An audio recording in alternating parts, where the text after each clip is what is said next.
Alrighty, so that is 1, 2, 3, 4, 5, 6 rows. I have one last stitch to make. So I'm going to go ahead and make my cluster of 3 double crochets.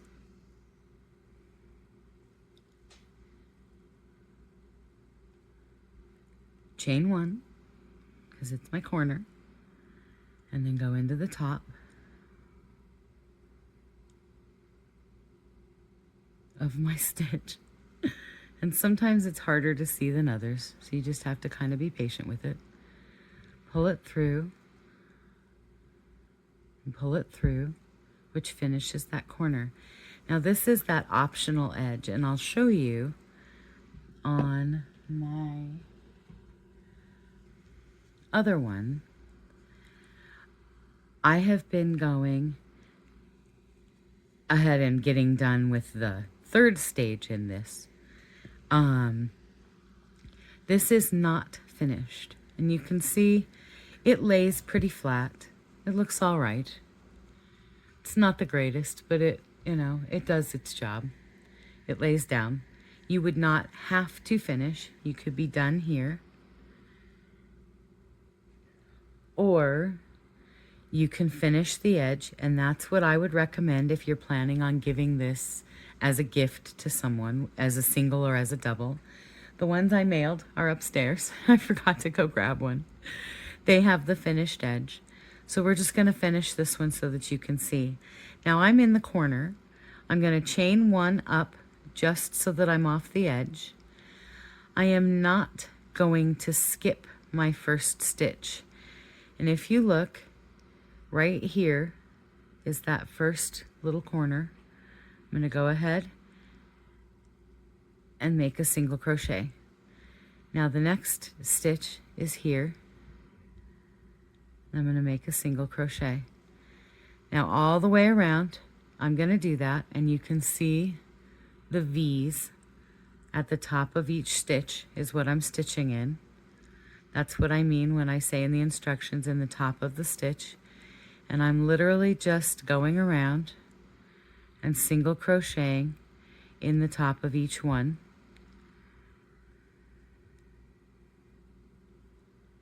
I'm keeping my tension pretty loose. I mean, it's not like we're gathering this for anything.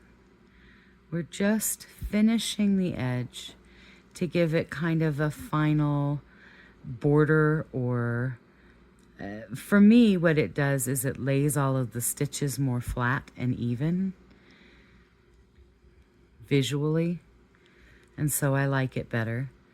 And so what I'm going to do is just continue going while we're sort of talking here. Now I'm almost to my first corner. As you see, there's that corner. So I'm going to go in the top of the 3 stitches in that corner. And then here, where I have the top of the 1 stitch and the chain 1, I'm just going to go down and in and go 1, 2, 3, and then here's the top of that first stitch in the next side. I'm going to go in there, and in the top of each stitch all the way across.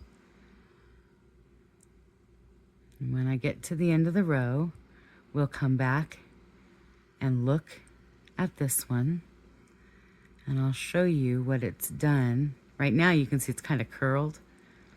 I may have been a little tight on my 3 single crochets there. Yarn is very forgiving. It's one of the reasons I wanted to share this as a cozy cal, if you will. Because for me, crochet, it's not really mindless. I'm always counting, but I'm only thinking of the numbers in the next stitch. I'm very much in the moment and in what I'm doing. All right, so here is the next corner, and I'm going to go down and in Do 1, 2, 3, and then there's the top of that next stitch. I'm going to go ahead and grab it. And then I'm going to use this as an example, but I'll show it again somewhere else. The reason that I use stitch markers is that they prevent accidentally tugging out your work. Because on this, you know row by row where you were, and if you get good at reading your own pattern, you can see it. But you see, by putting this in there, I can't pull the stitch out. Are you seeing that the little lobster clasp is getting caught? It just prevents my work from undoing itself. Now, here's where we started, over here. You can see I haven't done my 3 in the corner yet, so there's nothing to finish to. But then you see how this is a nice even row of stitches, and it came around the corner here and continues on along this side. It just gives it sort of a little bit more structure and lets it lay down a little better.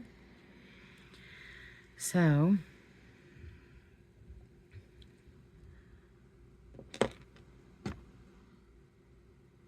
pick up my yarn, move the stitch marker because we don't need him anymore, and I'm just going to finish around the edge. I'm hearing movement upstairs. I'm in the unenviable position of sharing a house with lots of people, so there's always a chance for interruption. I also share with 2 cats, which is why all of my advertisements for finished makes and de-stash yarn begin with "I live with cats." Their fur, no matter how careful you are, gets everywhere. So if people have a cat allergy, they probably should not buy from me, because I cannot guarantee that no cat fur has gotten near their yarn. But here we come up on this next corner. So I'm gonna single crochet in there, single crochet in here, and then I have my space, so I'm going to go down and in. 1, 2, 3. We're coming up on that first corner now already, even with all that talking and showing. I'm going to go in here, and in the top of each of these next stitches, this hook might be a little pointy for this yarn. I love this yarn so much. I had actually started this set as your example, but with someone in mind, and she just passed away this weekend. So I'm not sure what's going to happen with the pink set. I may have to see if I can find a cancer survivor or a pink lover and gift this to them if you happen to have a cancer survivor or be a cancer survivor or know someone who just really loves pink. Then I would be happy to send this set to your friend in your honor and in Cin's honor. She's going to be very greatly missed, and I still haven't processed her loss yet. I'm not sure her husband and 3 daughters have either yet. All right, and so I have finished all 4 sides, just single crocheting around. We have a little bit of structure. So then what I'm going to do is I'm going to go in through the top of this first stitch. I'm actually not. Ignore that. I'm not going to go in through the top of that stitch. I'm going to finish this off.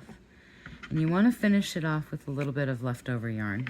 And the reason for that is to sew in these particular ends. I'm going to show you here. Keep wiggling your camera a little bit. You're balanced on a yarn box lid. So when we come around this corner, you can see we're coming to an almost end. The way that I finish these to be invisible, if you will, I skip this first next stitch and I go under both of the pieces of yarn in the next stitch. Okay? Now I'm going to come in. Oh, am I wrong? I'm going to completely skip that one. Oh, you know, now I can't remember. Sorry, I sat back. Okay. I'm going to come in the next stitch over under it. So I came, let's pull it out so that you can see what I did, since I just confused us all. What I do to make mine invisible as a finishing, I skip this first stitch, I go under the first 2 loops of the next stitch. I come in the back stitch of the one that I skipped, and I go down. Okay. Now, to sew in my ends, because this was a free end, I'm going to grab this loop, and I'm making this up. This is not the same every time. I'm just going down through some of the existing loops, because then when I pull this, I have a nice clean edge. And the whole idea of sewing in your ends is to actually split the yarn without showing a line of stitches or a line of string. So see, I'm going to try and split that yarn and go back through. And if you can split the yarn you're sewing with, it's even better. But the reason that we're doing this is to sort of felt it or knot it together, because then no matter how many times this gets wet and shrinks or gets tugged on, no matter how many times it gets washed and dried, this little end that I'm sewing through won't work its way out and unravel the piece. And so we now have one of the 4 that go in a set that I'm making. And trim my end kind of close. And now that's done. So I'll be back when I have 3 more to show you the secret pattern.